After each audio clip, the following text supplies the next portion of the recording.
की बारिश वाली एक सुबह थी। कॉलेज गेट के सामने एक लाल स्पोर्ट्स बाइक आकर रुकी। हेलमेट उतारते ही मोनू का चेहरा दिखा, आंखों में बेतहाशा आत्मविश्वास, लेकिन उसके पीछे छुपा हुआ एक पुराना दर्द भी। उसी पल कॉलेज गेट से सिया बाहर निकली। सफेद कुर्ती, साधारण सी मुस्कान और आंखों में अजीब सा सुकून। दोनों की नजरें मिली और जैसे पूरा शहर एक पल के लिए थम गया। वहीं से शुरू हुई एक ऐसी कहानी जिसमें मोहब्बत भी थी और तबाही भी। दिन बीतते गए और मोनू और नसिया एक दूसरे के करीब आते चले गए। मरीन ड्राइव की रातें, बाइक राइड्स, चाय की टपरी पर हंसी और बारिश में भीगते लम्हे, सब कुछ किसी फिल्म जैसा था। लेकिन सिया हमेशा थोड़ी गंभीर रहती थी, जैसे उसके भीतर कोई अनकहा डर छुपा हो। एक रात उसने अचानक मोनू से पूछा, अगर मुझे कुछ हो गया तो क्या तुम मुझे भूल जाओगे? मोनू मुस्कुराया, उसका हाथ थामते हुए बोला, मौत भी मुझे तुमसे अलग नहीं कर सकती। सिया चुप हो गई, मानो वह किसी आने वाले सच को महसूस कर रही हो। हर प्रेम कहानी में एक अंधेरा जरूर होता है। राघव, शहर का सबसे ताकतवर गैंगस्टर, सिया को देखकर उसे अपनी जिद बना लेता है। जब मोनू विरोध करता है तो राघव के आदमी उसे उठा ले जाते हैं। एक सुनसान वेयरहाउस में खूनी लड़ाई होती है। मुक्के, आग, चीखें और खून।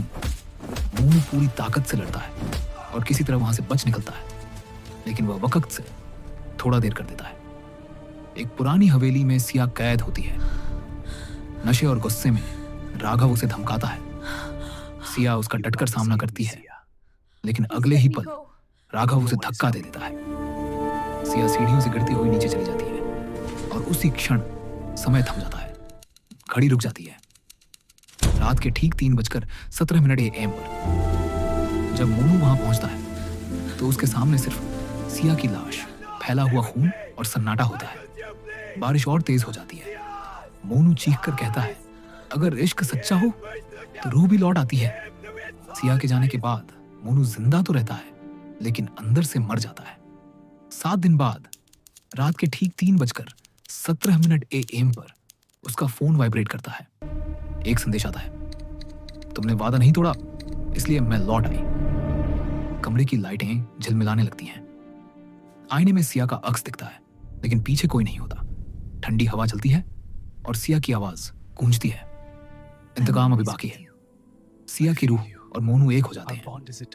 राघव के आदमी एक एक करके रहस्यमयी तरीके से मरने लगते हैं, कभी परछाइयों से, कभी दीवारों से टपकती लाल आभा के बीच। पूरा शहर दहशत में आ जाता है। आखिरकार आखिरी टकराव होता है। मोनू और राघव आमने सामने होते हैं। जैसे ही राघव भागने की कोशिश करता है, सिया की रूह उसे जकड़ लेती है। सिया गुस्से में कहती है, इश्क कभी मरता नहीं। राघव की चीख के साथ सब कुछ खत्म हो जाता है। सुबह का उजाला फैलता है। सिया की रूह धीरे धीरे हवा में घुलने लगती है। वह मुस्कुराकर मोनू से कहती है, अब मैं जा सकती हूं, तुम जिंदा रहना। मोनू आंसुओं के साथ पूछता है, अगला जन्म? सिया का आखिरी जवाब होता है, हर जन्म। सिया चली जाती है और घड़ी फिर चल पड़ती है। 3:18 AM। अंतिम दृश्य में मोनू अपनी बाइक पर निकलता है।